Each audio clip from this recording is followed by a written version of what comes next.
Bismillahirrahmanirrahim. Assalamualaikum warahmatullahi wabarakatuh. Alhamdulillahi rabbil alamin. Wa bihi nasta'inuhu ala umurid dunya waddin. Asyhadu an la ilaha illallah wahdahu la syarika lahu, asyhadu anna Muhammadan abduhu wa rasuluh. Amma ba'du, para ikhwah sekalian, kaum muslimin wal muslimat, a'azzani Allah wa iyyakum. Alhamdulillah, bergembira secara pribadi kami bisa berkumpul dengan para ikhwah semuanya dalam ketaatan berpuasa, bahkan menunggu waktu berbuka, yaitu dengan majelis ta'lim. Dan insya Allah pada kesempatan kali ini kita akan menyampaikan tema yang cukup ringan. Sebagai yang disampaikan tadi, ya, Ramadan adalah keringanan yang Allah anugerahkan untuk umatnya Nabi Muhammad sallallahu alaihi wasallam. Ketika di awal waktu beliau diutus menjadi nabi, itu turun surat Al-Muzammil. Surat Al-Muzammil itu bagian dari ayat-ayat pertama yang turun, atau surat-surat yang permulaan turunnya. Ya ayyuhal muzammil qumil laila illa qalila nisfahu aw inqus minhu qalila aw zid alaihi warattilil qur'ana tartila. Wahai Muhammad, yaitu yang orang yang berselimut itu, Allah perintahkan untuk bangun salat. Ya, jadi waktu malam digunakan untuk salat, dan awal kali perintah salat ya masih di awal-awal Mekah itu. Meskipun nantinya bertahap. Sahabat Mu'adz bin Jabal radhiyallahu anhu menyebutkan, uhilla lana shalah thalatha marahil wa kadzalika siyam. Dulu kami diperintahkan salat itu ada 3 tahapan. Begitu pula juga siyam. Ya, jadi sholat itu enggak seperti langsung seperti hari ini kita tahu. Itu ada tahapannya. Peristiwa Isra dan Mi'raj itu bagian dari tahapan sholat. Ya. Kita hari ini sudah mudah, Mas. Kenapa belajar fikih sholat? Itu kalau sudah takbiratul ihram, maka semua penghalang dan pembatal sholat harus kita jauhi. Di antaranya yaitu berbicara. Berbicara membatalkan sholat atau tidak? Antum tahu kenapa itu muncul? Karena dulu dalam salah satu tahapan sholat itu, ketika Rasulullah Shallallahu Alaihi Wasallam bertakbir, itu di belakangnya ada sahabat yang ikut takbir, itu ngobrol, Mas. Sahabat loh itu. Ya. Jadi sholat, Rasul sholat, mereka di belakang Nabi, itu antar 2 orang ngobrol masalah pasar lagi. Ayo bayangkan, sahabat radhiyallahu anhum wa radhu'an. Ini Allahu akbar. Piye Mas? Dagangan umum laris piye? Ya kan? Iya, udan deres ya. Yo, nasib panen. Bayangkan, ini manusia paling mulia. Zaman paling terbaik yaitu zaman sahabat. Sehingga namanya tadrij atau tadarruj, tahapan itu bagian dari ruh syariat ini. Ya. Jadi tahapan itu bagian dari ruh syariat Allah dan Rasulnya. Ketika Nabi SAW diturunkan Al-Quran, bisa per ayat, bisa per surat, bisa per potongan-potongannya, sepanjang 23 tahun kurang lebihnya, itu bagian dari tahapan. Padahal Al-Quran itu jumlatan wahidatan, sudah 1 paket 30 juz. Itu sudah Allah turunkan di Baitul Izzah, di langit pertama. Tapi turun kepada Nabi sesuai kondisi, sesuai situasi yang kita kenal dengan asbabun nuzul. Dan itu bertahap sampai 23 tahun kurang lebihnya. Maka siam juga sama. Sebetulnya itu ada tahapannya. Sebagaimana sholat. Maka ketika Rasul SAW diperintahkan sholat waktu-waktunya, ini bagian dari tahapan. Kemudian hari-harinya. Dalam hadis yang sahih, innamal jum'ah sayyidu ayyamikum. Sesungguhnya hari Jumat adalah penghulu dari hari kalian dalam sepekan. Karena sebelumnya Allah amanahkan hari Sabtu untuk umatnya Nabi Musa alaihissalam. Dikhususkan, diistimewakan. Dan saat itu Allah perintahkan Sabtu harus ibadah, enggak boleh ada yang bekerja. Sebagian besar umatnya Nabi Musa karena berada di pantai nelayan cari ikan. Mereka rubah cari ikan hari Senin sepi, Selasa sepi, Rebu sepi. Ya Allah takdirkan Setu memang paling rame-rame nih iwak itu. Makanya akhirnya mereka mencoba bikin jaring, Jumat ditaruh, Ahad diambil. Ya, Setunya mereka tetap ibadah. Itu pun Allah murka, yukhadi'un Allah. Ya, melakukan tipu muslihat kepada Allah Subhanahu wa taala. Dan tidak lama setelah itu Allah rubah wajah mereka, sebagian dari qirodah, sebagian jadi khonazir, jadi kera dan babi. Dan selanjutnya mereka Allah musnahkan. Artinya gagal amanah hari Sabtu. Kemudian Allah istimewakan hari Ahad untuk umatnya Nabi Isa, umat Nasara. Dan sampai hari ini mereka jadikan itu menjadi hari peribadatan. Ya, dan Allah juga larang untuk mencari dunia. Tapi umat Nasrani pun juga gagal. Bahkan gagalnya sampai menyimpangkan tauhid dan keyakinan adalah Isa hamba Allah menjadi Isa bagian dari Trinitas. Dan Allah berikan amanah hari Jumat di umatnya Nabi Muhammad SAW, termasuk kita hari ini dengan ibadah sholat Jumat. Sebelum dan sesudahnya antum bekerja boleh apa enggak? Boleh apa enggak?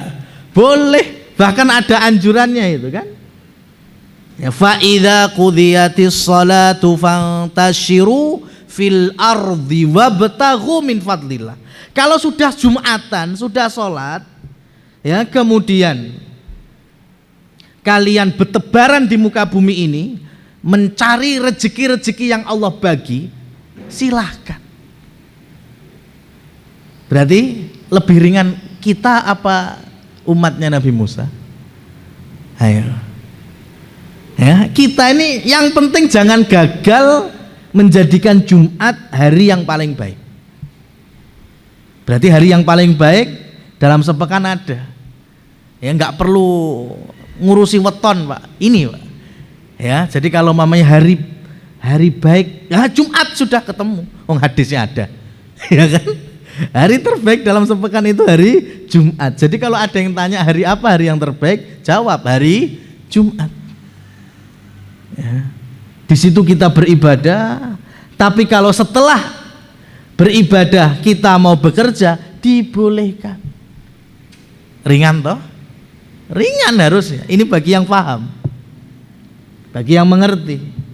Tapi kalau orangnya ngejernya hanya dunia, ya ibadah sudah enggak kober. Bahkan dalam fikihnya, sholat fardu atau sholat wajib yang tidak ada qadha'nya ketika ketinggalan atau ketiduran hanya sholat Jumat. Antum asar ketiduran, ya bangun jam 6:30 gimana? Wajib apa enggak sholat asar yang ketinggalan? Ya, wajib. Idza nama ahadukum, ya, falyusolliha idza dzakaraha. Ketika di antara kalian ketiduran kemudian lewat dari salah satu sholat wajib seperti subuh, zuhur, asar, maghrib, fayusolliha, maka dia wajib untuk sholat idza staiqadha au dzakaraha, ketika dia bangun atau ketika dia ingat. Semua sholat wajib kalau kita ketinggalan harus mengqadha'nya atau melaksanakan ketika kita ingat, kecuali sholat Jumat. Antum datang Jumatan, imam sudah salam. Ayo, gimana? Apa ngumpul nih wong-wong sing masbuk? Ayo kene. Yo bareng tak khutbahi dhewe, munggah mimbar lagi gitu? Enggak. Kita cukup sholat 4 rakaat dengan niat sholat zuhur. Lah Jumatnya sudah. Enggak perlu kita qadha. Itu diantara kemudahan yang Allah berikan kepada kita umatnya Nabi Muhammad sallallahu alaihi wasallam. Nah, bicara Ramadan juga sama. Ya, Ramadan itu bulan yang menjadi keringanan kalau kita memahami proses dan tahapannya. Sebagaimana firman Allah Subhanahu wa taala, ya intinya yang kita ambil hari ini itu ya ayat 185 dari surat Al-Baqarah. Syahrul Ramadhan alladzi unzila fihil Qur'an hudal linnas wa bayyinatin minal huda wal furqan. Sampai habis faman syahida minkumus syahra falyasum, kemudian ada ayat yuridullah bikumul yusra wala yuridu bikumul usra. Intinya di situ. Sesungguhnya Allah Subhanahu wa taala menginginkan kemudahan untuk kalian, bukan menginginkan kesusah payahan. Kok bisa? Karena semua syariat para nabi dan rasul itu mengenal puasa. Nabi Adam mengenal puasa, Nabi Nuh mengenal puasa. Ya, cuma bagaimana tata caranya yang kita nggak tahu itu. Tapi mereka mengenalnya. Umatnya Nabi Musa, Nabi Isa mengenal puasa. Begitu juga umatnya Nabi Muhammad sallallahu alaihi wasallam. Ketika Allah menyebutkan bahwa syahrul Ramadan, bulan Ramadan itu bisa dibaca dengan menfathahkan mim, bisa juga dengan tidak mengharokati mimnya, alias mensukunkan. Berarti kalau mengharokati mimnya, bacanya gimana? Ramadan. Tapi kalau disukunkan mimnya, bunyinya Ramadan. Dua-duanya benar. Ya. Nah, kalau di Indonesia ada sebagian saudara kita dapat anugerah rezeki momongan lahir di bulan Ramadan, kemudian dikasih nama Ramdhani. Nah, itu kan.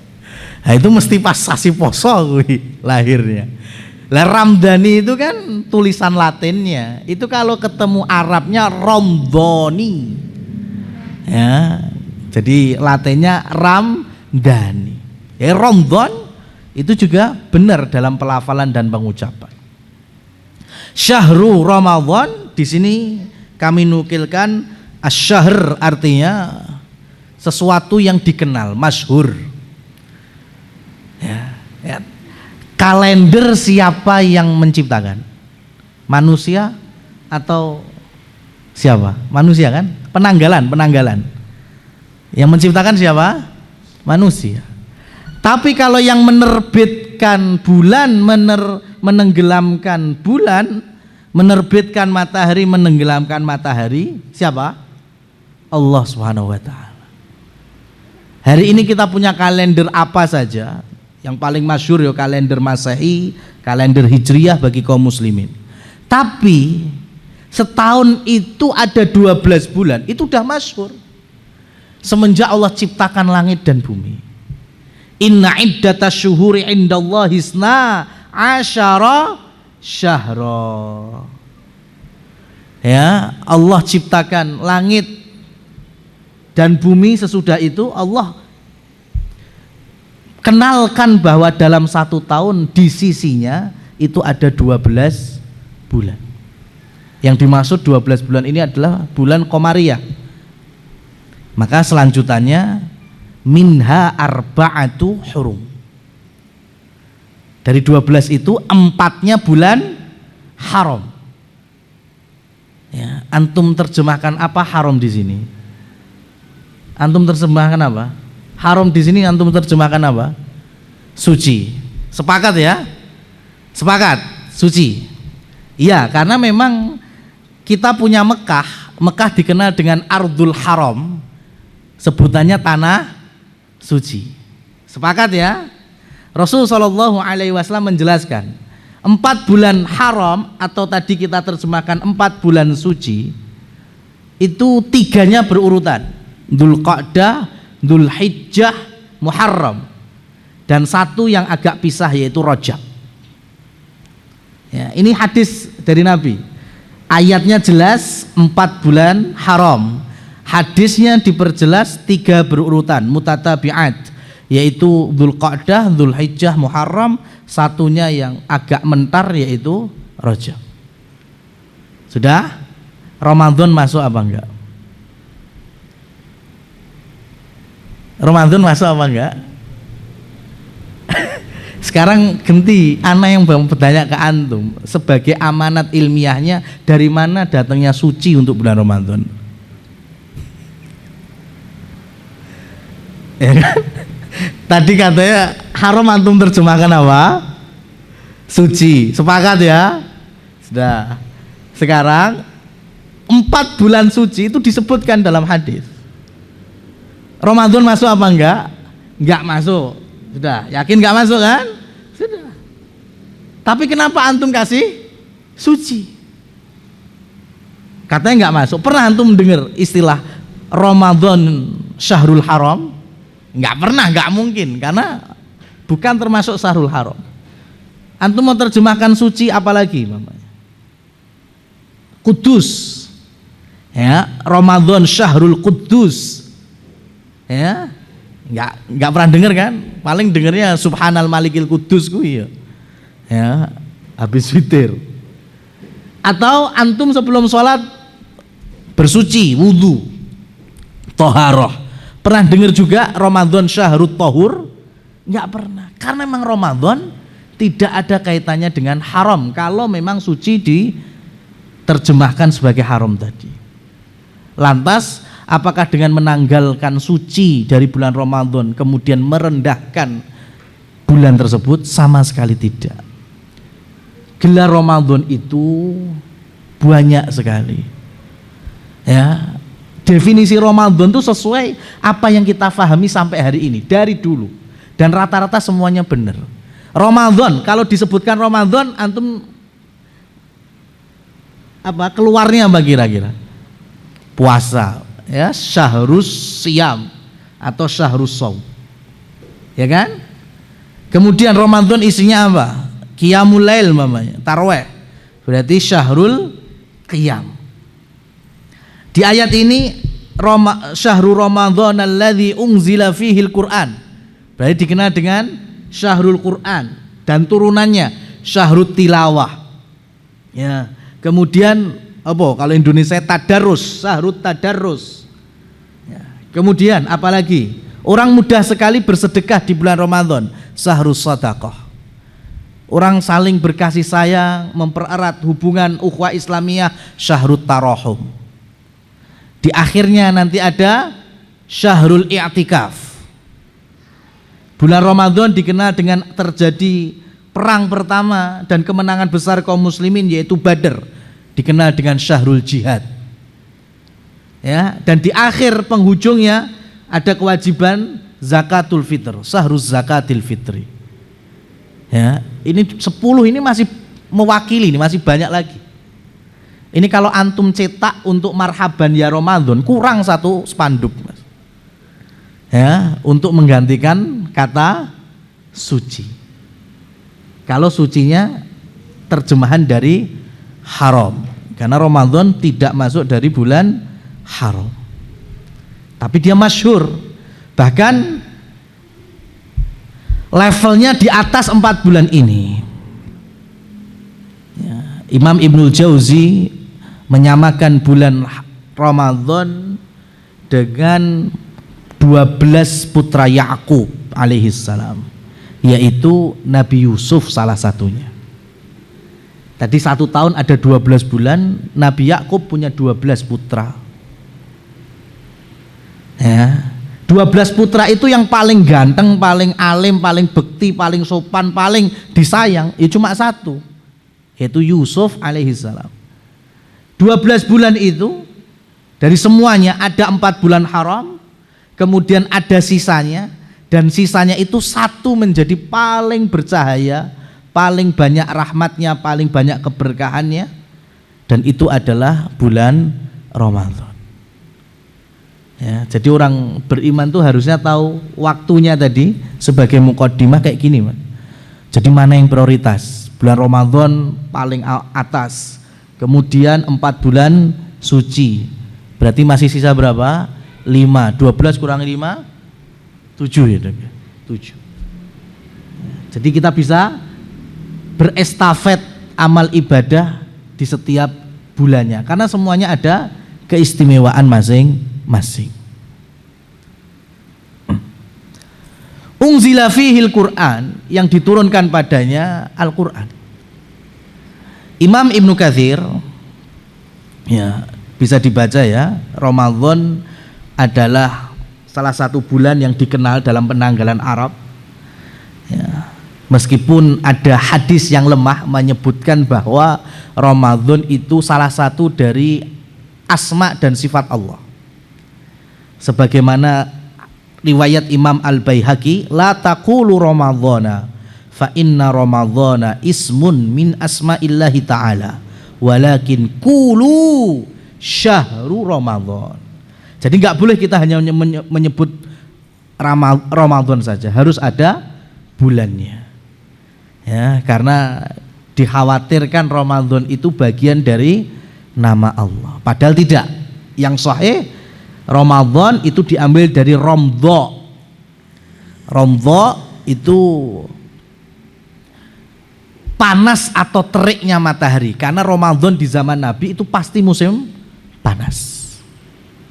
Lah, musim dinginnya zaman Nabi itu dikenal dengan Rabiul Mukmin, musim seminya orang beriman. Kenapa? Karena kalau musim dingin itu malamnya lebih panjang atau lebih sedikit? Lebih panjang. Ya, lebih panjang. Makanya ketika mereka itu bangun kok masih belum subuh, ya mereka bisa sholat lagi, ya, kemudian istirahat lagi, terbangun kok juga belum subuh, mereka masih bisa beribadah lagi. Jadi musim dingin di zaman Rasul, ya, dan zaman sahabat itu dikenal dengan Rabiul Mukmin secara hakikatnya. Lah, ketemu musim panas Ramadan itu dikenal dengan Rabiul Mukmin secara majaz, musim seminya orang beriman dalam arti kiasan. Karena orang beriman itu selama sebulan, malamnya meskipun lebih pendek dari musim dingin, tapi mereka bisa beribadah totalitas. Ya. Saya nggak bahas bagaimana qiyamnya Rasul Shallallahu Alaihi Wasallam dan para sahabat terkait dengan rokaatnya. Tapi setidaknya Anas bin Malik radhiyallahu anhu membawakan sebuah riwayat walitis'in baqina walisab'in baqina, tersisa 7 malam. Itu malam 23 Rasul sallallahu alaihi wasallam mengimami kami di masjid beliau itu dari ba'dal isya sampai menjelang pertengahan malam. Besoknya malam 24 beliau ngimami lagi dengan durasi yang lebih pendek dari hari sebelumnya. Hari ke-25 beliau imami lagi para sahabat dan beliau memanjangkan bacaannya sampai pertengahan malam. Hari ke-26 beliau mengimami para sahabat lebih ringan dari hari sebelumnya. Sampai hari ke-27 beliau mengimami sahabat, kata Anas bin Malik, wa kada alla nudrikas sahur, dan selesainya nyaris kami tidak mendapati waktu makan sahur. Itu qiyamnya Rasul dan para sahabat. Ya, sehingga berapapun rokaatnya, ya, mau yang 8 rokaat, mau yang 20 rokaat, bahkan dalam pendapat Imam Malik beliau bisa sampai 36, 38, berserta witirnya bisa 41. Dan apa kata murid beliau? Imam Malik mengimami kami, ya, di Masjid Nabi itu mulai ba'da isya sampai sahur. Jadi kalau sholatnya 40 rakaat dari ba'da isya sampai sahur, memper enggak Mas? Memper enggak? Memper kan? Kalau hari ini ada yang pengen nyontoh, kaya Imam Malik, taraweh 41 rakaat, tapi ternyata setengah jam selesai. Kira-kira itu ngikuti Imam Malik atau hanya pengen ya-yaan tadi? Ya, gitu loh. Jadi qiyami Ramadan dalam bahasa ulama adalah at-tarawih. Tarwih itu artinya ada rohahnya, ada jedanya, ada santainya. Namanya tarwih itu santai, Mas. Ya, jadi terlepas dari silang pendapat jumlah rakaat tarwih para ulama, ya, siapapun dari kaum muslimin kok tarwihnya itu kebut-kebutan dan balapan, itu dari definisinya udah salah, Mas. Gitu aja, ya, dari definisinya sudah salah. Wong tarwih itu nyantai kok. Ya. Dan Imam Malik punya ijtihad ketika beliau memang menambah banyak sekali rakaatnya itu karena kalian yang ada di Masjidil Haram enak, selepas 2 rakaat salam bersama imam Masjidil Haram ada jedanya lagi, kalian bisa tawaf, punya Ka'bah. Ya, di Mekah ada Ka'bah. Jadi tarweh nyantainya itu, istirahatnya itu digunakan oleh kaum muslimin untuk tawaf. Nah di Madinah nggak ada Ka'bah. Maka Imam Malik kemudian beristihad, kami istirahatnya lagi dengan menambah rokaatnya. Jadilah 30 sekian bahkan sampai 40 rokaat itu tadi. Nah bagi Imam Malik ringan atau berat? Ringan, karena nikmat. Ya, ibadah kalau dibawa karena nikmat jadinya ringan. Puasa ini kan anaknya sahabat putra dari Abdurrahman bin Auf, yaitu Abdurrahman bin Auf tanya kepada Rasul sallallahu alaihi wasallam, "Ya Rasulullah, ausini, nasihatilah aku terkait dengan puasa." Rasul menganjurkan untuk puasa sunnah 3 hari dalam sebulan. Kata Abdullah, "Ya Rasulullah, ana syabab, aku ini pemuda, kuat. Terima puasa sebulan 3 hari ya remeh banget, minta nambah." Rasul kemudian memberikan petunjuk, puasalah sepekan 2 kali. Tadi kan sebulan 3 hari, sekarang naik sepekan 2 kali. Berarti kan sebulan bisa berapa kali itu? Ya, bisa 8 kali kan? Saya itu masih kuat ya Rasul. Sampai kemudian Rasul menutup sabdanya, afdhalus siyam siyami Daud. Sebaik-baik puasa sunnah itu puasanya Nabi Daud. Yasumu yauman wa yuftiru yauman. Sehari berpuasa, sehari berbuka. Itu udah paling mentok nih. Nah ini. Jadi menurut Abdullah puasa itu ringan. Makanya nawar. Kita kan juga sama, Mas. Nawar juga. Bedanya kalau sahabat nawarnya munggah. Kalau kita nawarnya, nah itu. Lah iso 2 minggu ngapain harus sebulan. Kalau sahabat enggak, saya masih mampu. Kalau bisa setiap hari ya, Masya Allah. Nah, jamaah yang dirahmati Allah Subhanahu wa ta'ala, ketika Imam Ibnul Jauzi menyamakan Yusuf ketika dizalimi oleh saudara-saudaranya yang akhirnya berjumpa di Mesir ketika beliau sudah menjadi Perdana Menteri Ekonominya, dan di dalam akhir surat Yusuf diantaranya kisahnya mereka kalaupun dihukum, Nabi Yusuf punya kekuatan untuk itu. Tapi apa yang beliau katakan, la tathriba alaikumul yaum yaghfirullahu lakum. Sudah hari ini nggak ada lagi kesalahan kalian, aku ampuni, aku maafkan. Bahkan aku akan mohonkan ampunan kepada Allah dan Allah akan mengampuni kalian. Itu seorang Yusuf.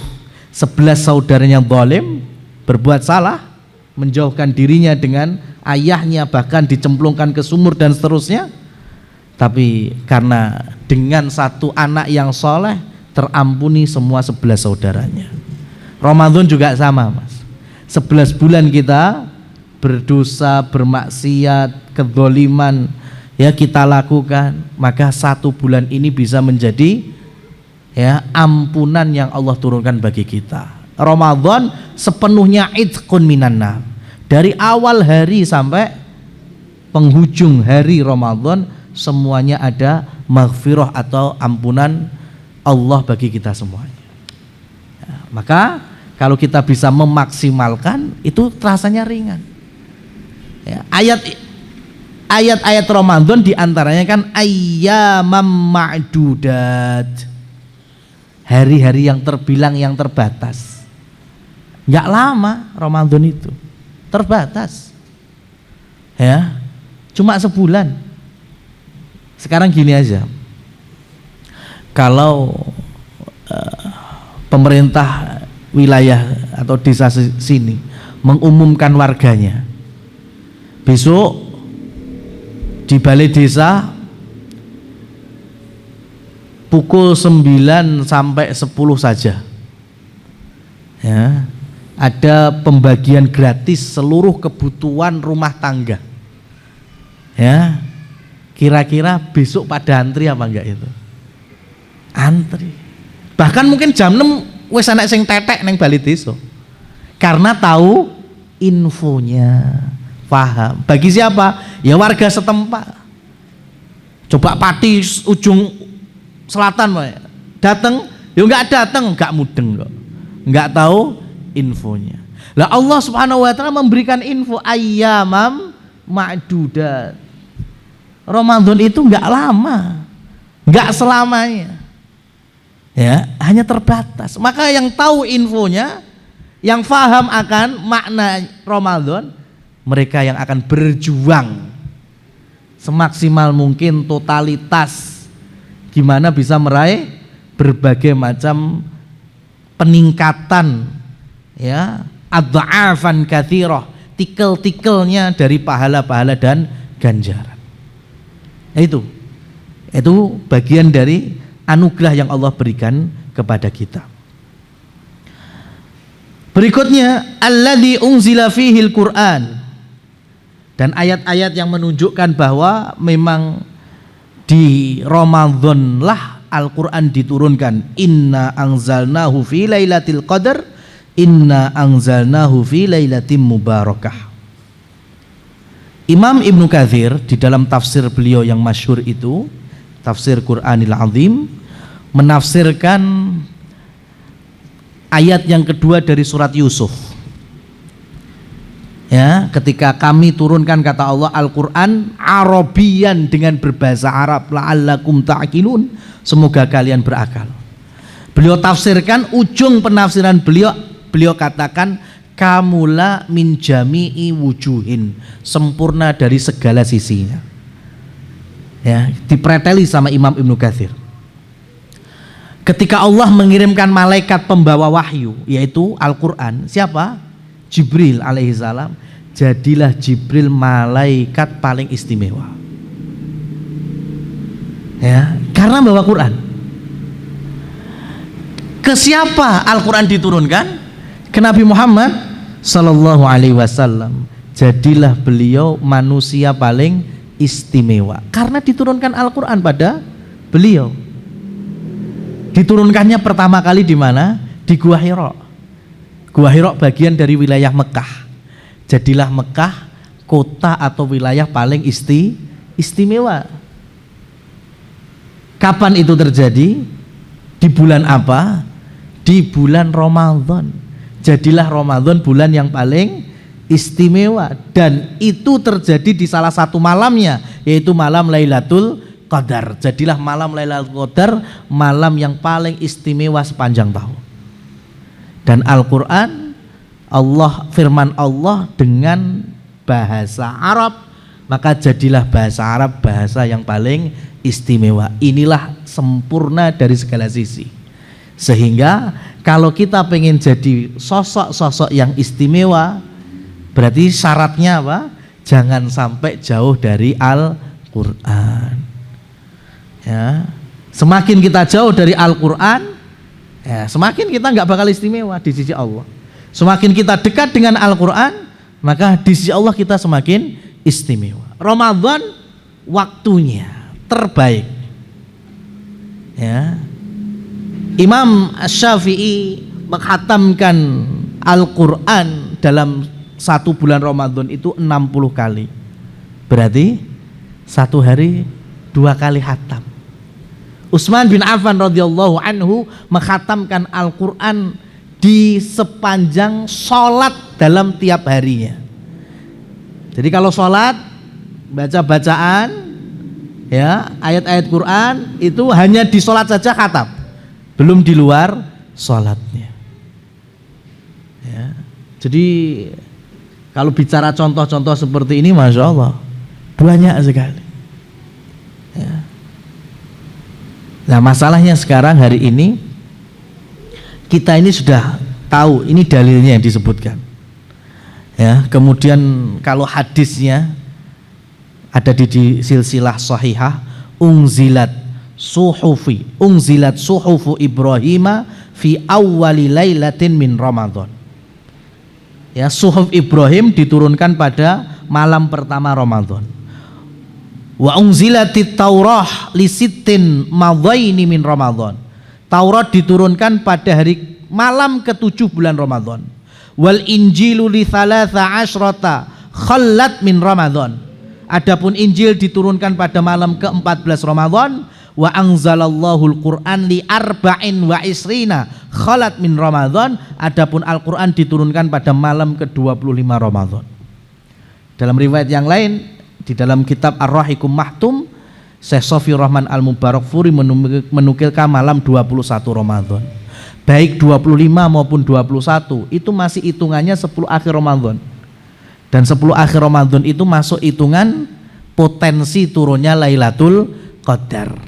Dan Al-Quran diturunkan inna anzalnahu fi lailatil qadar. Sudah, Al-Qurannya jelas, hadisnya jelas. Sekarang kembali saya tanyakan kepada para jamaah, terus 17 Ramadan sebelah dini 10 akhir yo enggak kena, Lailatul Qadar yo urung muncul. Dari mana terus? Itu tenar tapi belum pasti benar. Ya, bahkan pendapat-pendapat nuzul Quran 17 Ramadan itu udah pendapat yang usang. Ya, kalau hari ini seperti yang difatwakan oleh Syekh Utsaimin, ya, karena hadis yang paling kuat fadilatul isnain, keutamaan isnain, wulidtu wa bu'istu, aku dilahirkan dan aku diutus di hari Senin. Hari ini kan sudah ada alat canggih, sudah bisa mengcompare zaman Nabi sama hari ini. Dan Syekh Shalih Utsaimin rahimahullah sejalan dengan penulis Ar-Rahiqum Mahtum tadi, ya, dengan ilmu kecanggihan hari ini, itu hari Seninnya itu bertepatan tanggal 21. Kalau maju berarti maju 7 hari berikutnya, kalau mundur 7 hari berikutnya. Dan gak mungkin 17 Ramadan itu hari Senin. Padahal Rasul mengatakan hari Seninlah aku dilahirkan dan hari Seninlah Jibril pertama kali menemuiku di Gua Hira. Maka bicara seperti ini bukan hawa nafsu, bukan masalah akeh-akehan panganane pas malam nuzulul Quran itu. Apalagi dengan program katanya khotmil Quran. Namanya khotmil Quran, kataman Al-Quran itu ketika kita membaca dari Fatihah pindah ke Al-Baqarah, pindah ya ke Ali Imran dan seterusnya sampai kita menutupnya dengan surat An-Nas. Kita membaca sendiri, itu namanya kita khotmil Quran. Lah kalau metode Mas sampean sing jus siji ya. Sampean wis kesel ku genti sampean Mas ya, jus loro. Wis engko lek wis kesel genti awakmu Mas ya, jus telu. Itu namanya bukan khotmil Quran, namanya estafet baca Quran. Ya. Namanya estafet baca Quran, bukan khotmil Quran. Namanya khotmil Quran ini kita baca sendiri dari awal sampai akhir. Lah ini silahkan mumpung di bulan Ramadan. Kemudian kalau pengen baca Al-Quran sampai fungsi dan manfaatnya itu, sebisa mungkin Al-Quran menjadi hudal linnas wa bayyinatim minal huda wal furqan, bisa menjadi petunjuk. Ya, maka silahkan mau yang model banyak-banyakan bacanya ya sampai khatam silahkan, atau pengen sekali khatam sudah jeda dulu, kaji kandungannya ya, dibaca tafsir-tafsirnya, dibuka YouTube kajian tafsir Quran dari asatid yang lurus pemahamannya, silahkan, tidak apa-apa. Itu bagian menghidupkan Quran sebagai hudal linnas wa bayyinatim minal huda wal furqan. Baru kemudian ayat yang berikutnya di halaman 3, yuridullah bikumul yusra wala yuridu bikumul usra. Ya, jadi ayat ini sebelumnya ada faman syahida minkumus syahra falyasum, ya, bahkan sebelumnya ada ya ayyuhalladzina amanu kutiba alaikumus siyam kama kutiba alal ladzina min qablikum la'allakum tattaqun. Puasa di awal masa Rasul sallallahu alaihi wasallam yang dikenal itu yang pertama puasa wajibnya adalah Asyura. Puasa Asyura berarti setahun sekali. Ya, 12 bulan sekali sehari. Dan 3 hari setiap bulan Qamariyahnya. Itu puasa wajibnya kaum muslimin. Sebelum Al-Baqarah 183 sampai 187 Allah turunkan itu. Ya, jadi kalau 3 bulan 3 hari dalam sebulan itu puasa wajib. Yang kita hari ini kenal dengan Ayyamul Bid itu puasa wajib dulunya. Jadi kalau setiap bulan puasa 3 hari, bulan depan 3 hari, bulan depan 3 hari, sampai setahun, berapa jumlah total puasa kaum muslimin? Berapa? 3 kali 12 berapa? 3, kok 11 12 setahun kan 12.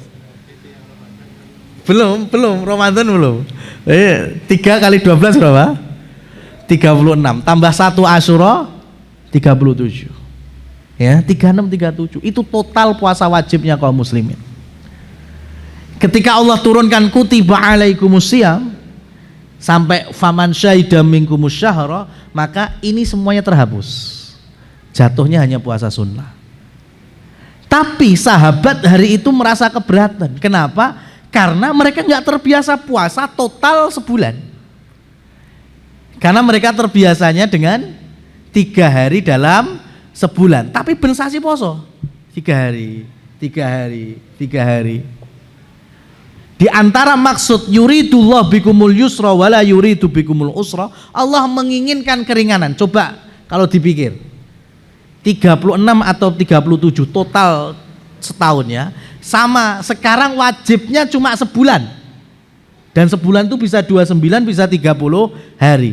Ringkes mana ya? Pengen sing 36 apa sing 30 sekarang? Diskon 6 sampai 7 hari loh, padahal harusnya kan lebih ringan. Makanya ketika Ramadan sudah tuntas, diiringilah dengan adanya syariat puasa sunnah 6 hari Syawal. Jadi sahabat yang dulu biasa ngitung puasa setahun totalnya 36 atau 37, dengan ada Ramadan sebulan ditambah 6 Syawal sebagai puasa sunnahnya, maka ujung-ujungnya juga sama. Tapi mereka awalnya ngerasa beban. Ya, karena awalnya dipencar terus dikumpuk nih gitu. Padahal lebih ringkes. Nah, wa man kana minkum maridhon aw ala safarin fa iddatum min ayyamin ukhar. Ya, yang sakit atau yang safar sejak dulu boleh enggak puasa, tapi mengganti di hari lainnya, diqadha puasanya. Wa 'alal ladzina yutiqunahu fidyatun ta'amu miskin. Ini tahapan yang pertama ini masih orang yang punya tokoh itu kekuatan, kemampuan. Itu ada opsionalnya, boleh dia puasa, boleh dia enggak. Kalau dia puasa silahkan, kalau dia enggak berarti bayar fidyah meskipun sehat walafiat. Dan itu prakteknya pada tanggal 17 Ramadan terjadinya perang Badar. Sebagian sahabat ada yang puasa, sebagian lagi ngemut kurma. Kan? Gitu loh, kok ada yang nggak puasa? Ya memang tahapannya saat itu pilihan. Yang kuat pun boleh bayar fidyah, ya, kalau dia tidak mau berpuasa. Maka dengan ayat berikutnya, ya, mulai dari faman syahida minkumus syahra falyasum, ya, maka model yang pertama dihapus. Yang kuat wajib puasa, nggak ada pilihan untuk bayar fidyah. Maka tafsir wa 'alal ladzina yutiqunahu fidyatun ta'amu miskin ini diperuntukkan bagi orang-orang yang nggak punya kekuatan, lansia, sakit yang menaun. Ya, kalau pikun nggak wajib puasa, Pak. Ya, karena pikun itu masuk kategorinya udah rufi al-qalam, diangkat pena. Ya, malaikat tidak mencatat orang dari tidur sampai bangun, orang ketika pingsan sampai sadar, dan orang ketika hilang kewarasannya, gila sampai dia kembali normal. Nah, orang Alzheimer atau pikun masuk kategori ini. Wong salat aja dia wis bingung kok. Ya, dia sudah hilang warasnya. Jadi lek sampean pengen nggak wajib puasa yo gendengo, ya itu nggak wajib, ya. Tapi kalau masih waras mah jadi wajib. Ya, itu. Kemudian tahap yang kedua, tahap ini berat juga. Kenapa? Karena hitungannya bukan terbenam matahari saja, masih koma, terbenam matahari dan tidur. Ya, jadi kalau umpamanya terbenam matahari kita buka, ya, kemudian kita sholat, terus ketiduran atau tidur, bangun, udah nggak bisa lagi, sudah kita puasa sampai hari berikutnya. Itu mending kalau sudah buka. Lah kalau dulu ada sahabat yang pulang kerja, ya, itu masih menjelang terbenamnya matahari dan dalam kondisi capek, pengennya nunggu waktu buka sambil istirahat, keturun Mas, bangun sudah waktu maghrib, boleh berbuka? Nggak boleh, langsung lanjut puasa sampai hari berikutnya. Berat apa enggak itu? Berat, sekelas Umar aja ngerasa berat, ya, karena Umar ketika waktunya berbuka, ya, kemudian beliau melanjutkan dengan mengumpuli istrinya, dan saat itu tidak boleh malam Ramadan hubungan suami istri, berat. Makanya dilaporkan kepada Rasulullah SAW. sampai turunlah ayat uhilla lakum lailatas siyamir rafathu ila nisaikum, dihalalkan bagi kalian malam Ramadan itu berhubungan suami istri. Nah ayat Ramadan tuh pancen pengen lengkap lek wis duwe pasangan suami istri sah. Lek sing bujang ya rada ra iso total nglakoni. Lah ayat uhilla lakum lailatas siyam piye prakteke? Makanya yo banyak-banyak ngaji jatuhnya. Ya kan? Banyak-banyak tilawahnya. Nah, ini tahapan yang terakhir. Sehingga puasa ketika terbenam matahari buka sampai terus mereka bisa makan menjelang waktu adzan subuh. Nah, ini menjadi puasa kita sampai hari ini. Lebih ringan dibanding sebelumnya. Ya, ringan. Ada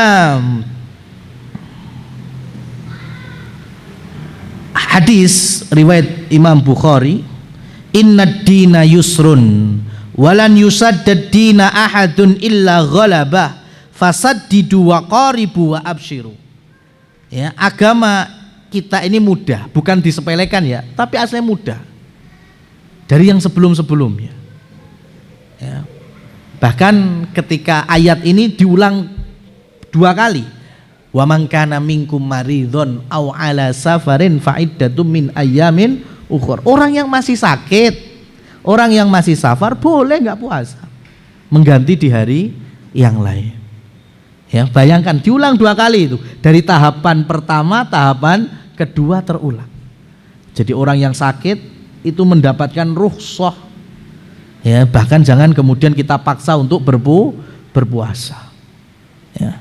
Ada hadis hikmah Ramadan, jamaah yang dirahmati Allah Subhanahu wa taala. Ramadan itu tuftahu abwabus sama wa tughlaqu abwabul jahim.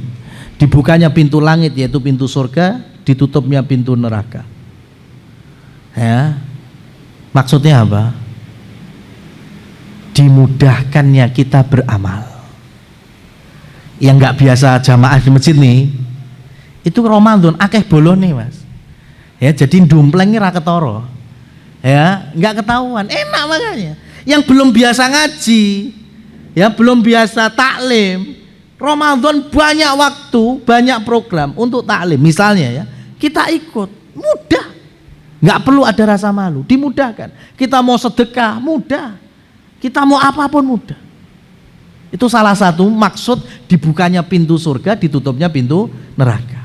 Saya ngasih gambaran gini Mas, sebagian dari kita dimudahkan oleh Allah untuk berangkat haji atau umroh.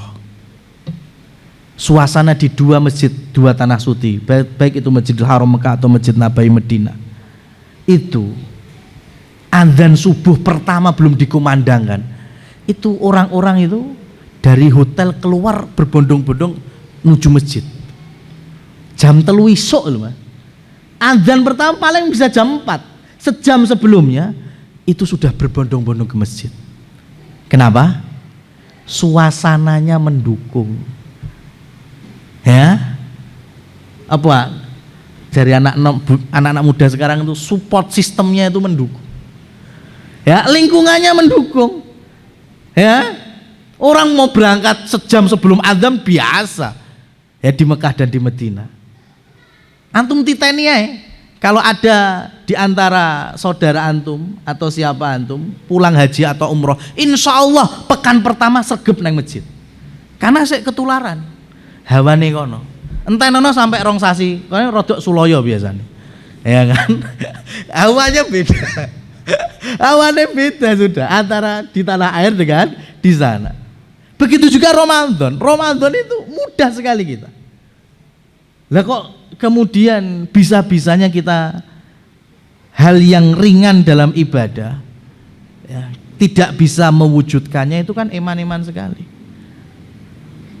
Prakteknya adalah kita selaku muslimin laki-laki yang nggak ada tamu bulanan, kita ini nyaris ya 100% bisa berhasil puasa Ramadan tuntas sebulan penuh. Mbuh 29 mbuh 30. Iya kan? Sebulan penuh tuntas. sampai penghujungnya takbiran, zakat fitri, kemudian besoknya 1 Syawal sholat id. Nggak boleh puasa, harus makan minum.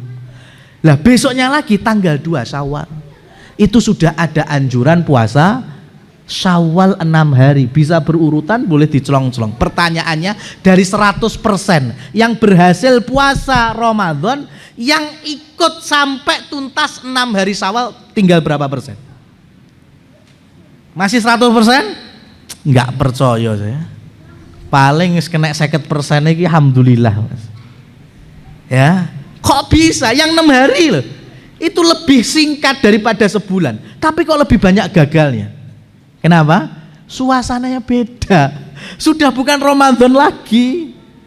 Ya, Ramadan antum sebulan tuntas lah, ketemu 6 bulan kok. Ya, cuma digodok sego goreng habis sholat puasa sunnahnya. Coba yang Ramadan mau digodok dengan menu apapun kita sanggup. Ya, karena suasananya beda. Ya. Nah, semua hukum syariat, hal-hal yang wajib, sunnah, makruh ataupun haram pasti mudah karena aslinya Allah tidak membebani melebihi dari kemampuan kita. La yukallifullahu nafsan illa wus'aha. Bahkan kalaupun ada kesulitan yang besar dalam melaksanakannya, al-masyaqqah tajlibus taisir, pasti akan memunculkan dan melahirkan kemudahan. Orang sakit nggak bisa sholat berdiri, boleh duduk. Nggak bisa duduk, boleh miring, boleh berbaring. Puasa, safar, ya, lelah, boleh berbuka. Ini mudah. Ya, bahkan di antara Rasul Shallallahu Alaihi Wasallam membawakan sebuah hadis. Ya, sebagai materi saya tutup di penjelasan ini. Ulama kita ini memang pinter-pinter, Mas. Salah satu karena metodenya kadang pertanyaan yang mereka gali dari satu hadis ataupun ayat yang itu bagian dari nubuat, mukjizat. Contohnya gini, saya mau tanya, ada perempuan nggak dalam kondisi hamil, ditinggal suaminya, baik itu meninggal atau dicerai, kan ada masa iddah itu. Tapi nggak hamil, karena kalau hamil masa iddahnya sampai persalinan. Ya, dan kalau tidak hamil itu kan 4 bulan 10 hari. Nah, ini ada seorang perempuan ditinggal oleh suaminya, tapi masa iddahnya cuma 1/4 hari. Kapan itu terjadi? Ya, kapan itu terjadi? Ya. Jadi umpamanya jam 3 ya kita tahajud itu, ujung malam itu suaminya wafat atau dicerai di penghujung malam. Jam 09.00 apa jam 10 esok dia sudah boleh nikah lagi. Kapan itu terjadi? Bingung kan? Ada jawabannya, dan itu dibawakan oleh para ulama sejak dulu. Padahal harinya belum terjadi. Jawabannya adalah itu akan terjadi di hari pertama Dajjal muncul di dunia ini. Ya, hari pertama Dajjal muncul itu akan terjadi. Kok bisa? Nabi kan menjelaskan Dajjal akan muncul kepada kalian keliling bumi Allah ini, kecuali tempat-tempat yang dia emang nggak bisa masuk, itu selama 40. Di antaranya 40 hari ya, riwayatnya. Hari pertama itu rasanya 1 hari itu seperti setahun, Mas. Hari kedua 1 harinya itu serasa sebulan. Hari ketiga serasa sepekan, dan hari keempat, kelima sampai hari ke-40 itu seperti hari-hari kalian. Dan sahabat bertanya, bagaimana kita sholat? Bagaimana kaum muslimin sholat di waktu itu? Kata Nabi SAW, fakturulah. Ya kalian presisikan seperti sekarang, ngitungnya seperti hari ini kalian sholat. Ya, contohnya kalau kita zuhur jam 12, asar jam 3, berarti jaraknya zuhur asar berapa jam? 3 jam. Maghrib Isya berapa menit? Anggaplah 50 menit, sejam lah ya. Sudah, itu kita gunakan, muslimin gunakan di hari pertama Dajjal muncul. Mereka habis sholat zuhur, jarak 3 jam, mereka sholat lagi sholat asar. Meskipun mungkin masih panas kentang-kentang. Ya, kan harusnya waktu sholat asar kan sudah iyub kan? Tapi tetap sholat. Berapa jam kemudian sholat lagi 3 rakaat, sholat apa? Maghrib. Meskipun masih padang jinglang, Mas. Sejam berikutnya sholat Isya, Mas. Sholat Isya harus gelap. Itu masih padang. Karena seharinya memang serasa satu tahun. Ya, jadi panjang sekali siangnya itu. Termasuk tadi perempuan ketika harusnya masa idahnya 4 bulan 10 hari, di hari pertama Dajjal itu kaya seperapat dino tok, Mas. Ya, 4 bulan 10 hari. Oh, ulama kita pintar-pintar. Lah, Nabi tadi kan juga bersabda fakturullah. Salah satunya ada di dalil Ramadan. Sumu li ru'yatihi waftiru li ru'yatihi fa in ghumma 'alaikum fakturullah. Dalam riwayat yang lain fa'akmilul iddah. Ini sebuah keringanan sebetulnya. Berpuasalah kalian melihat hilal. Ya, lebaran juga melihat hilal. Sudah, kalau enggak nampak ya, berawan, kalian enggak melihat hilal, sudah. Genepilah sebulan itu menjadi 30. Ringan enggak ini, Mas? Ringan. Kita bisa mengaplikasikan itu ketika 29 kita lihat hilal, enggak lihat atau enggak nampak atau berawan, sudah tinggal genepi lagi besoknya, jadi total 30 hari. Coba kalau pakai hitungan yang lain, bisa enggak dipraktekkan? Enggak bisa. Ini keringanan dari Rasul Shallallahu Alaihi Wasallam, berpuasa membuka dan menutupnya itu dengan melihat hilal. Dan ini juga bagian dari yuridullah bikumul yusra wala yuridu bikumul usra. Itulah, jadi semangat dalam beribadah itu tidaklah cukup. Ya, maka semangat kalau dibungkus dengan ilmu, harapannya menjadi lebih tenang, dan dengan ilmu tahapan tadi, ruh dalam beramal pun akan semakin kita amalkan dengan totalitas. Wallahu a'lam bissawab. Jazakallah khairan, Ustaz. Mungkin ada yang mau bertanya? Sambil nunggu yang tanya, Ustaz. Ini ya. Tadi kan Ustaz menjelaskan keutamaan membaca Al-Quran ya. Itu kalau dari Nabi sendiri itu memerintahkan atau menasihatkan kepada para sahabat atau pada kaum muslim itu mengkhatamkan Al-Quran itu berapa lama, Ustaz? Rasul Shallallahu Alaihi Wasallam tidak ada petunjuk yang menghatamkan berapa, karena beliau hidup Quran masih turun terus. Khatamnya kapan? Ya, khatamnya Al-Quran itu ketika memang Rasul Shallallahu Alaihi Wasallam sudah wafat. Itu pun Abu Bakar masih diam-diam memerintahkan beberapa penulis wahyu supaya memisahkan antara Quran dengan hadis. Ya, sampai kemudian masa Umar beliau lebih terang-terangan, dan di finishnya di masa Utsman bin Affan. Nah, Utsman bin Affan memerintahkan kayak Al-Fatihah terus Al-Baqarah, terus Ali Imran. Itu dari mana? Rasul Shallallahu Alaihi Wasallam. Karena Rasul pesan kepada para penulis wahyu, masukkan ini di surat ini, masukkan ini di surat ini. Ya, itu kepada Zaid bin Sabit, kepada Ibnu Mas'ud. Ibnu Mas'ud itu diantara qoreknya Rasul Shallallahu Alaihi Wasallam.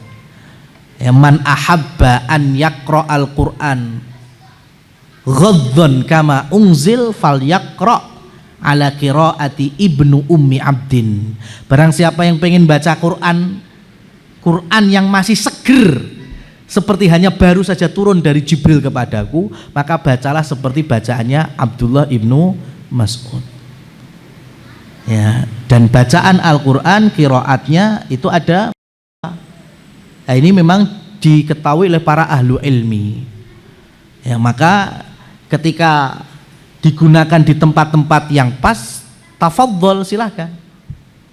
Di pesantren, karena di Indonesia yang kita tahu rata-rata riwayat hafs, ya, tapi ada riwayat-riwayat yang lain.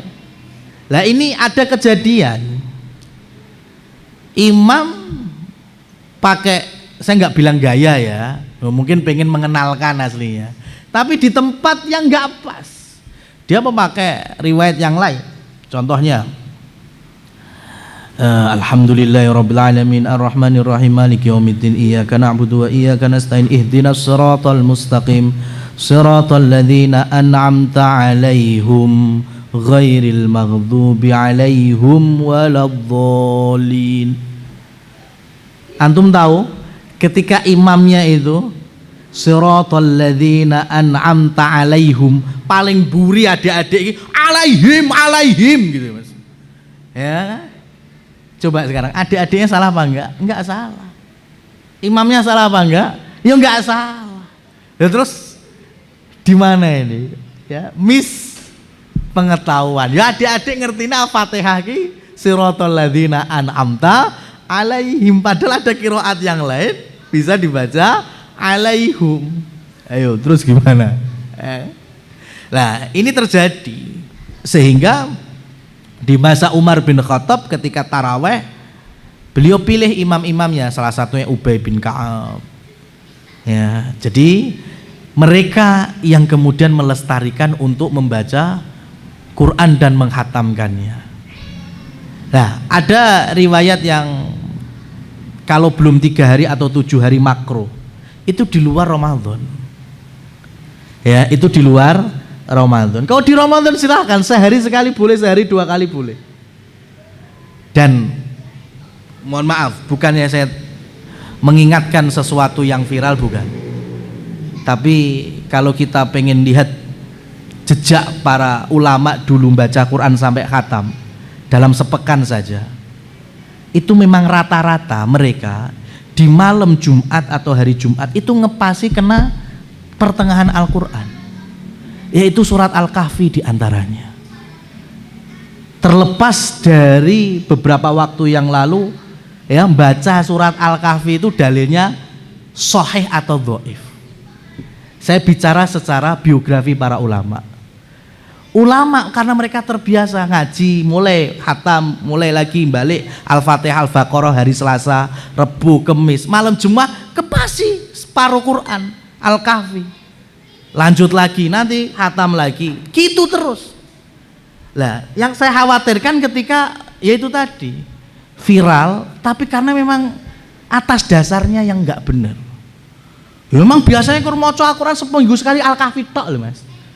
Ya. Kemudian ya itu coba ya jujur sekarang, jujur aja. Saya nggak tahu jujur antara kita dengan Allah Subhanahu Wa Taala. Engkau jebule ngaji kur seminggu pisan gitu. Reka-rekai lah malam Jumat statusnya Al-Kahfi time. Yo kur kuwi tok pas maca Qur'ane. Dino liya ora maca Qur'an. Ya. Ayo coba sekarang jujur-jujuran aja. Kalau pengen seperti para ulama, mereka itu emang biasa ngepasi malam Jumat, ngepasi pas surat Al-Kahfi, terlepas dari riwayat ya yang ada pada keutamaan membaca surat Al-Kahfi. Coba kalau antum biasa ngepasi pas malam Jumat Al-Kahfi, ayo oleh orang mosok arep mbok ndek nih, kan nggak mungkin, mesti jalan terus. Maka biasakan. Kalau udah biasa itu, antum biasa Senin Kemis puasa, ketemu hari yang syak, boleh puasa apa enggak? Boleh. Kenapa? Karena biasa. Ya kan? Aman jadi. Maka istiqomahlah dalam beramal. Nanti hari-hari yang lainnya akan dimudahkan. Jadi sekali lagi bahwa Rasul SAW tidak pernah mengarahkan untuk menghatamkan Al-Quran dalam sekian waktu atau sekian hari. Berarti kalau seperti itu berarti ulama 1 pekan sekali hatam itu? Iya. Oh, gitu, ya. Dan benar dari awal sampai akhir. Kalau di apa itu riwayat Ibnu Umar itu, iya. Kenapa? Katakanlah Al-Quran 30 hari. Enggak masalah. Terus kalau bisa 20, kalau bisa 10 hari, jangan kurang dari 7 hari itu. Ya, itu namanya targhib aja kan, motivasi. dari sahabat, nggak masalah. Takutnya gini, ketika kurang daripada itu memang yang lainnya terbengkalai. Ya, coba sekarang kira-kira antum bisa nggak khatam Al-Quran sehari sekali? Bisa apa enggak? Bisa kalau antum hafal Quran. Berangkat ke kantor lumayan itu 15 menit bisa mungkin setengah juz itu. Pulang sejuz sendiri. Ya, ngapain lagi sejuz sendiri. Itulah kenapa para ulama bisa khatam sehari 2 kali kayak gitu. Coba kalau antum baca Quran, mesti terbengkalai beberapa kegiatannya. Ya Bang ya? Iya, emang lebih afdolnya emang yang hafal Quran karena dia bisa membawa Al-Quran kemanapun. Ya, jadi sehari sekali bisa, sehari 2 kali bisa. Nah, ketika Abdullah ibnu Umar dan juga Abdullah ibnu Abbas ya mengatakan demikian, itu sebagai motivasi kita. Sama dalam hal puasa, Abdullah ibnu Abbas mengatakan bahwa ibu hamil dan menyusui itu cukup fidyah saja, nggak perlu mengqadha. Kan ada 3 pendapat di sini. Ya, ibu hamil dan menyusui dikiaskan dengan yang sakit dan safar, berarti harus qadha. Itu qaul yang pertama. Qaul yang kedua yaitu Imam Syafi'i, karena nggak ada dalil khususnya. Ya, jadi ya qadha plus fidyah. Ya, Imam Syafi'i menggabungkan dua-duanya. Abdullah ibnu Abbas beliau kiaskan sebagai lansia, karena lemahnya orang yang sedang hamil, nifas dan menyusui. Dan kita nggak tahu, ya, nggak tahu kapan itu akan berhenti. Karena bisa jadi pengennya nggak puasa hari ini, tahun ini akan qadha, ternyata besok hamil lagi. Kita kan nggak tahu. Ya, sehingga Abdullah ibnu Abbas berpendapat yaitu dengan apa? Fidyah saja. Nah, kemudian ada kaidah qaulus sahabah walam yungkir ahadun minhum fahuwa hujjatun. Ucapan sahabat dan tidak ada satupun dari sahabat-sahabat yang lain mengingkarinya, maka ucapan ini bisa dijadikan pedoman, argumen dan hujjah. Ya, kecuali nantinya ada dalil yang mengalahkannya atau ada ayat yang mengalahkannya. Maka pendapat Abdullah ibnu Abbas juga bisa kita pakai dalam hal fidyah dan dalam hal khatamkan Quran. Cuma kalau di Ramadan bebas. Wallahu a'lam. Antanya berapa ya? 17.45 kelihatan Ustaz. 1 menit lagi Ustaz. Kalau satu pertanyaan juga susah ini.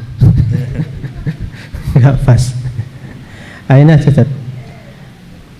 Pernah baca itu, tapi enggak tahu benar apa enggak. Kalau batal puasanya satu pembatal.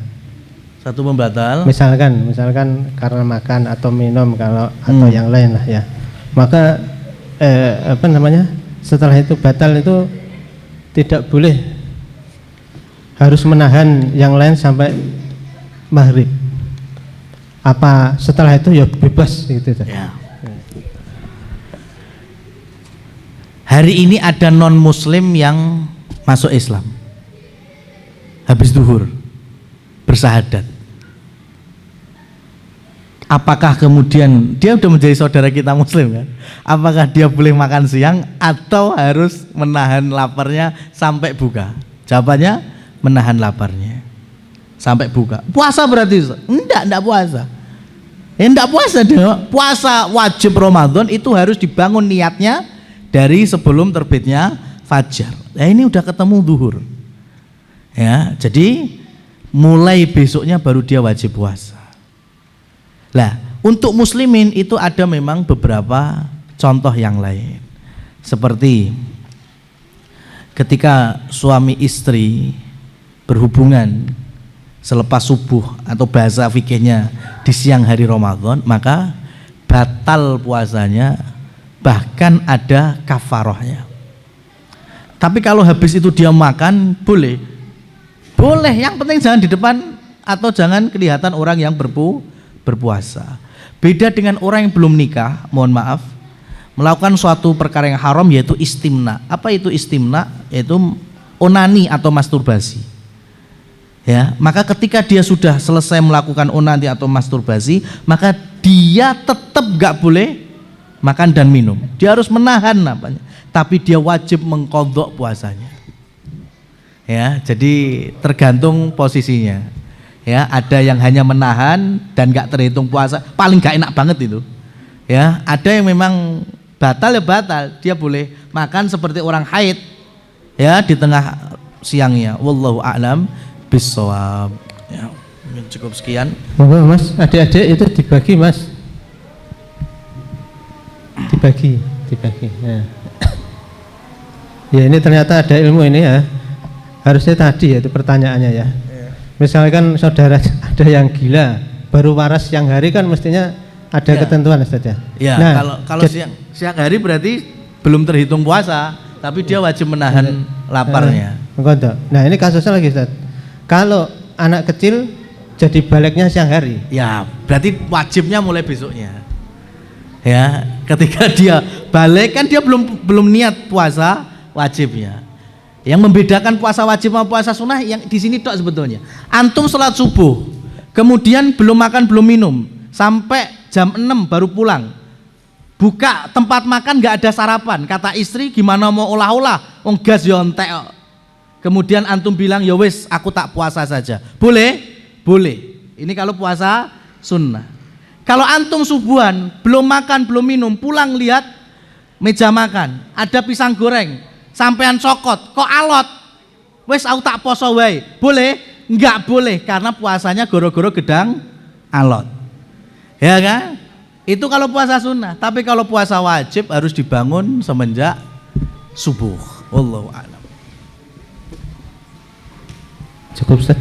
Cukup ya? Ditutup aja. Tutup aja. Taib, kita tutup dengan kafaratul majlis. Subhanakallahumma wa bihamdik asyhadu an la ilaha illa anta astaghfiruka wa atubu ilaik. Allahumma barik lana fi iftarina wa fi ta'amina wa fi syurbina. Allahumma at'iman at'amana wasqi man saqana bi rahmatika ya dzal jalalil akram. Billahi taufiq wal hidayah dari kami. Wassalamualaikum warahmatullahi wabarakatuh.